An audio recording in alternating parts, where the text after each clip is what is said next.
Hello बच्चों, let's read this question. If the function f x is equal to k cos x upon pi minus 2x, if x is not equal to pi upon 2 if x is equal to pi upon 2 is continuous at x is equal to pi upon 2, then the value of k is. तो हमें यहाँ से के का value बताना है. क्या होगा, स्टार्ट कर लेते हैं की कॉन्सेप्ट से. की कॉन्सेप्ट देखो क्या हो जाएगा. हम जानते हैं if F x is continuous, if F x is continuous at x is equal to a, then जो f ऑफ a है वो किसके इक्वल आता है, limit x is tending towards a minus F X, और ये वैल्यू किसके इक्वल आता है, limit x is tending towards a plus F X. ये तीनों वैल्यूज आपस में इक्वल आते हैं.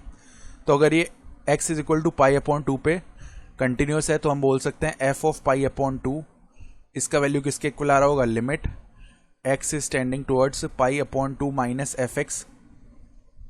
ये वैल्यू इक्वल आएगा limit x is tending towards pi upon 2 plus F x. हम क्या करते हैं, ये पार्ट और ये पार्ट, कोई भी दो पार्ट हम क्या कर रहे हैं, फर्स्ट और लास्ट वाला पार्ट आपस में इक्वल रख देते हैं.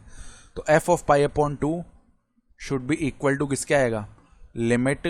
देखो जब x को हम रिप्लेस कर देते हैं पाई अपॉन 2 प्लस h से, तो h टेंड करेगा 0 की तरफ और f ऑफ क्या हो जाएगा, पाई अपॉन 2 प्लस में h हो जाएगा.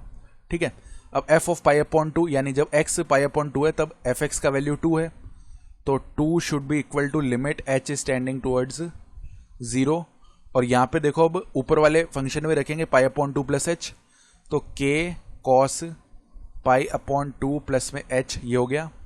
अपॉन में क्या आएगा, पाई माइनस 2x, यानी अपॉन में pi minus 2 times of pi upon 2 plus h, pi upon 2 plus में h, इस टाइप का टर्म आएगा ये.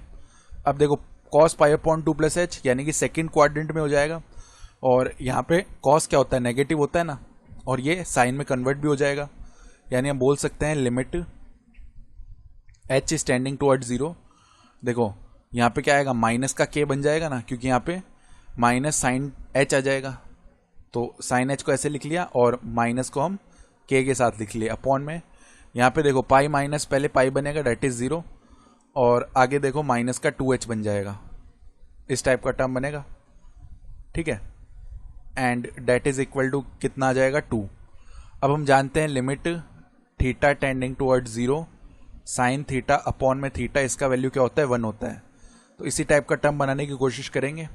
तो क्या करते हैं, देखो माइनस माइनस ये तो आपस में प्लस बन गए, k अपॉन 2 को हम बाहर निकाल लेते हैं, तो limit h is tending toward 0, केवल साइन h अपॉन में h बच जाएगा, डेट इज इक्वल टू 2.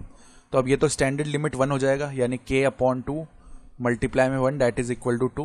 तो फाइनली k का वैल्यू हो जाएगा 2 मल्टीप्लाई में 2, दिस मीन्स k का वैल्यू हो जाएगा 4. तो हमारा रिक्वायर्ड आंसर इस क्वेश्चन के लिए k इज इक्वल टू 4 आ जाएगा. I hope you understood this explanation. Best of luck.